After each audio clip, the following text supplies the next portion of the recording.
yaitu 3,11 kg hanya dengan modal $1.000.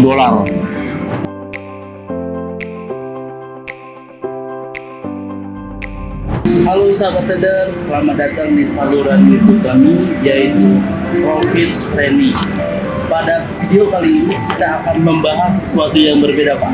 Ya, Yaitu tentang CFD trading, suatu bentuk perdagangan yang cukup populer di pasar keuangan. Nah, dengan narasumber kita kali ini yaitu Pak Andrew. Gimana Pak, sehat kabarnya? alhamdulillah sehat. Nah, terutama jangan lupa subscribe, like, dan komen di video ini. Apabila ada pertanyaan, nanti bisa ditanyakan langsung. Kami akan sangat senang sekali membaca komen-komen kalian. Nah, langsung saja pada pertanyaan pertama nih Pak. Apa itu CFD trading Pak?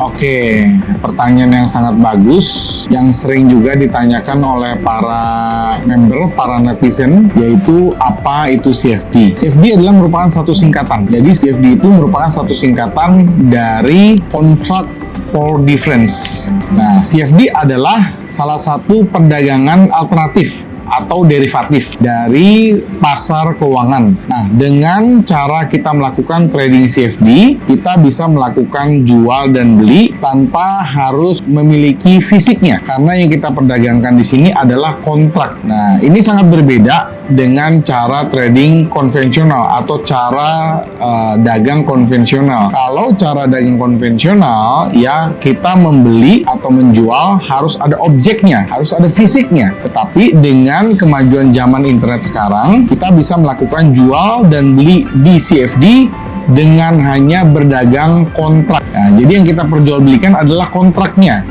Kontrak dari nilai atau kontrak dari komoditas atau mata uang tertentu. Nah, itu yang disebut dengan CFD. Itu. Oke Pak, sangat menarik sekali penjelasan tentang CFD, bahwa CFD itu adalah singkatan ya Pak? Ya. Contract for Difference. Nah, pertanyaan kedua, apa saja jenis aset yang dapat diperdagangkan dalam CFD trading Pak?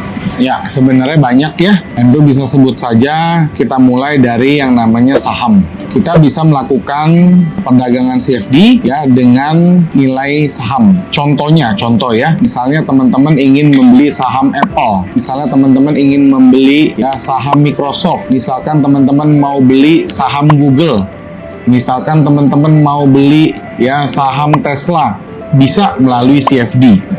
Contoh lain selain saham, kita juga bisa transaksi mata uang. Nah, kalau mata uang kita kenalnya dengan forex ya, foreign exchange. Jadi teman-teman bisa membeli mata uang GBP, Euro, US dollar, Swiss franc, Japanese yen, Australian dollar, lain-lain ya, itu disebut dengan CFD untuk foreign exchange. Yang terakhir, komoditas. Nah, komoditas ini contohnya seperti emas, contohnya seperti oil, contohnya seperti silver. Jadi kita bisa melakukan perdagangan CFD dengan saham, ya, dengan mata uang, dan juga dengan komoditas. Dengan adanya banyak pilihan seperti ini, makin memberikan kita sebagai customer, makin memberikan kita sebagai investor ataupun trader, memilih di market mana yang kita ingin transaksikan. Nah, itu adalah salah satu kelebihan dari CFD. Marketnya banyak, pilihan ada di tangan kita. Sesuai dengan keahlian yang kalian punya. Kalau kaliannya di bidang komoditas, ya tradinglah di bidang komoditas. Kalau misalnya kaliannya di bidang IT, ya kalian bisa trading di bidang IT, contohnya di Apple, di Microsoft, dan lain-lain. Kalau misalnya kaliannya di bidang otomotif, kalian bisa trading di Exxon Mobil. Ya, tergantung kalian di mana, peminatannya ada di mana. Itu. Sangat menarik sekali jawaban tadi ya, bahwa ternyata di CFD itu banyak sekali aset yang bisa kita perdagangkan ya Pak. Nah, untuk pertanyaan selanjutnya, apa keuntungan utama dari CFD trading Pak? Oke, keuntungan utama karena kita transaksinya adalah kontrak, jadi dari pihak broker menyediakan yang namanya leverage. Leverage itu adalah daya ungkit. Jadi dengan cara kita menggunakan leverage atau daya ungkit, kita bisa menggunakan modal kecil untuk mendapatkan keuntungan yang besar. Contohnya, misalnya kalau kita mau membeli emas seharga 1 kilo. Nah, kita butuh berarti 1000 gram dikali harga emas sekarang. Ya, tentunya akan sangat besar modalnya, ya 1 miliar lebih. Tetapi dengan adanya leverage, kita bisa membeli kontrak emas ya, bukan fisiknya. Kita bisa membeli kontrak emas besar 1 lot, itu 3,11 kilogram hanya dengan modal $1.000. Nah, jadi itu salah satu kelebihan dari CFD adalah kita mendapatkan fitur atau fasilitas leverage. Nah, yang selanjutnya adalah apabila kita transaksi di CFD, kita punya 2 mekanisme untuk mendapatkan profit. Yang pertama adalah mekanisme ketika harga naik. Ketika harga aset yang kita prediksi akan naik, maka kita bisa melakukan opsi untuk beli. Dan ketika harganya benar-benar naik, kita bisa melakukan penjualan, dan selisih dari pembelian dan penjualan tersebut itulah yang menjadi profit untuk kita. Bagaimana dengan harga turun? Nah, ini adalah salah satu keunggulan juga apabila kita transaksi CFD, di mana ini tidak bisa atau tidak ada di sistem trading konvensional. Di mana ketika harga turun, kita bisa melakukan opsi open sell. Ya, kita melakukan opsi open sell ketika harga yang benar-benar turun, lalu kita melakukan close buy. Pertanyaannya biasa akan muncul, ya, kenapa kita bisa open sell dulu? Kan kita nggak punya barangnya. Sekali lagi, karena CFD yang kita transaksikan adalah kontrak, bukan fisik. Makanya ketika harganya akan turun, kita bisa melakukan janji jual. Kita bisa melakukan kesepakatan jual dulu. Ketika harga benar-benar turun, baru kita tutup dengan close buy. Nah, jadi itu keunggulan utama apabila teman-teman transaksi di CFD. Itu. Oke, baik Pak, sangat menarik sekali atas jawaban yang diberikan tentang keuntungan trading di CFD ini ya Pak. Ya. Sekarang pertanyaan selanjutnya tentang resiko nih Pak. Ya. Apa saja resiko yang terkait dengan CFD trading Pak? Ya. Sebenarnya ini terbalik ya dengan benefit atau keuntungan tadi ya. Ya, yang namanya high return pasti high risk juga. Kenapa hal itu bisa terjadi? Ini terkait dengan adanya leverage. Jadi leverage yang diberikan oleh fitur yang diberikan oleh perusahaan pialang atau broker ini bisa menjadi pedang bermata dua. Artinya begini, dengan modal kecil kita bisa mendapatkan keuntungan yang besar apabila analisa Anda benar. Kalau analisa Anda salah atau kalau Anda tidak bisa analisa, maka kita bukannya mendapatkan profit yang besar, tetapi dengan modal kecil loss-nya besar. Nah, ini berbahaya juga. Makanya teman-teman harus bisa menguasai analisanya. Teman-teman harus paham analisanya. Ya, teman-teman sebelum kita entry, apakah kita mau beli, apakah kita mau jual, harus paham analisanya dulu. Karena dengan cara analisa, kita bisa terhindar dari yang namanya resiko transaksi. Ya, jangan sampai kalau kita beli harganya turun, atau jangan sampai kalau kita jual harganya ternyata naik. Nah, itu resikonya. Dan satu lagi, apabila teman-teman trading di CFD, maka karena yang teman-teman trading kan adalah kontrak, ini khususnya di saham, maka teman-teman tidak mendapatkan hak suara. Teman-teman tidak mendapatkan hak suara apabila terjadi RUPS di saham. Dan teman-teman juga tidak mendapatkan dividen. Ya, dividen secara langsung dari perusahaan tersebut. Nah, ini adalah salah satu risiko dan kelemahan-kelemahan apabila teman-teman trading di CFD.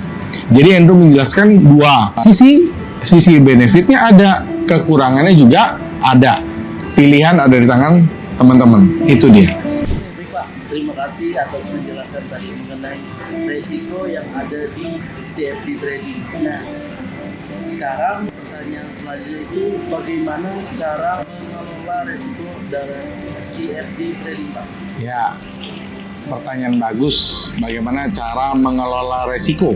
Aku sarankan sebelum kalian bertemu dengan kelola resiko, lebih baik menghindari resiko, ya. Cara menghindari resiko, yang pertama adalah teman-teman harus pelajari dulu. Jangan masuk ke real account dulu. Teman-teman harus belajar dulu mekanisme trading CFD. Teman-teman harus punya bekal dulu ilmu untuk trading di CFD, ya. Setelah itu, apabila teman-teman sudah yakin, teman-teman sudah bisa, teman-teman sudah menguasai analisanya, barulah teman-teman boleh melakukan transaksi CFD. Nah, sekarang baru kita masuk bagaimana cara mengelola resiko. Yang namanya kita kelola artinya resikonya sudah hampir muncul, baru bisa kita kelola. Caranya adalah selalu melakukan atau membuat yang namanya trading plan. Trading plan itu adalah rencana transaksi kita. Trading plan itu terdiri atas di mana teman-teman mau entry. Apakah apakah mau open buy, apakah mau open sell, di mana teman-teman mau stop loss, di mana teman-teman mau take profit. Jadi trading plan tersebut harus ada dulu, dan selalu uji coba trading plan tersebut ke dalam demo account. Apabila probability di atas 60%, teman-teman baru boleh melakukan transaksi real account.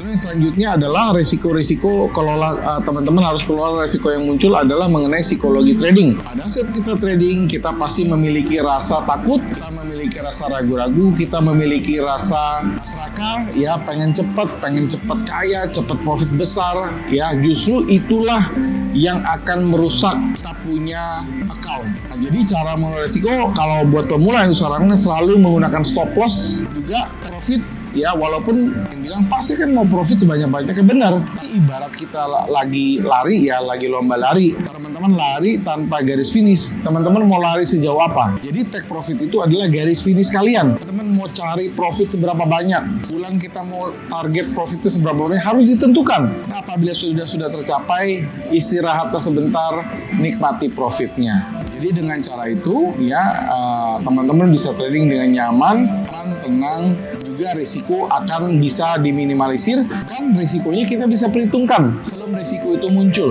Nah, jadi itu teman-teman ya, 5 pertanyaan sudah Andrew jawab ya. Itu yang terakhir. Itulah dia beberapa pertanyaan dan jawaban seputar CFD trading sudah dijelaskan oleh Bapak Ibu yang sangat detail dan rinci, dari pengenalan CFD itu apa, terus cara mengelola risiko dan lain-lain. Nah, sebagai saran Pak, apa nih Pak untuk trader yang ingin trading di CFD Pak? Ya, sarannya selalu belajar. Jangan pernah malas untuk belajar. Dan yang selanjutnya, kalau teman-teman sudah belajar tapi teman-teman belum yakin, ya wajar lah ya. Kalau teman-teman belum yakin, cari mentor, cari teman, cari mentor itu gampang. Cari di internet banyak komunitas-komunitas, teman-teman berkumpul di sana. Intinya teman-teman harus punya inisiatif. Bagaimana cara kita mau upgrade, bagaimana cara kita dapat bertukar pikiran. Kalau teman-teman nonton video ini juga, ini salah satu termasuk cara untuk teman-teman upgrade. Makanya kan Andrew bilang, subscribe video ini supaya kalau Andrew memberikan satu edukasi baru, teman-teman nggak ketinggalan gitu ya. Nah, jadi itu teman-teman. Konsultasi lagi ke nomor mana Pak? Oh iya, kalau teman-teman mau tanya-tanya atau setelah teman-teman nonton video ini ada pertanyaan-pertanyaan lanjutan, silakan ya hubungi Telegram atau WhatsApp di 0815 99 10 880. Atau teman-teman kalau nggak punya pertanyaan tapi teman-teman pengen belajar lebih lanjut, buka aja website yang Anda sudah buat, www.profittraining.com. Di situ banyak sekali artikel-artikel yang sangat mengedukasi buat kalian dan semuanya gratis. Ya, nah sekali lagi kalau buat teman-teman yang masih punya pertanyaan lebih lanjut tapi teman-teman malas untuk WhatsApp atau Telegram, tulis saja komen. Nah, silakan teman-teman tulis komen di bawah. Andrew akan baca satu persatu dan Andrew akan selalu replay komen-komen yang masuk dari teman-teman. Ya, jadi itu. Semoga ya video ini bisa mendapatkan manfaat, dan jangan lupa kalau bermanfaat share ke teman-teman yang lain supaya teman-teman yang lain bisa mendapatkan manfaat yang sama dari video ini. Akhir kata, sampai jumpa di video-video edukasi lainnya, live streaming lainnya, dan juga tips-tips trading lainnya. Salam profits.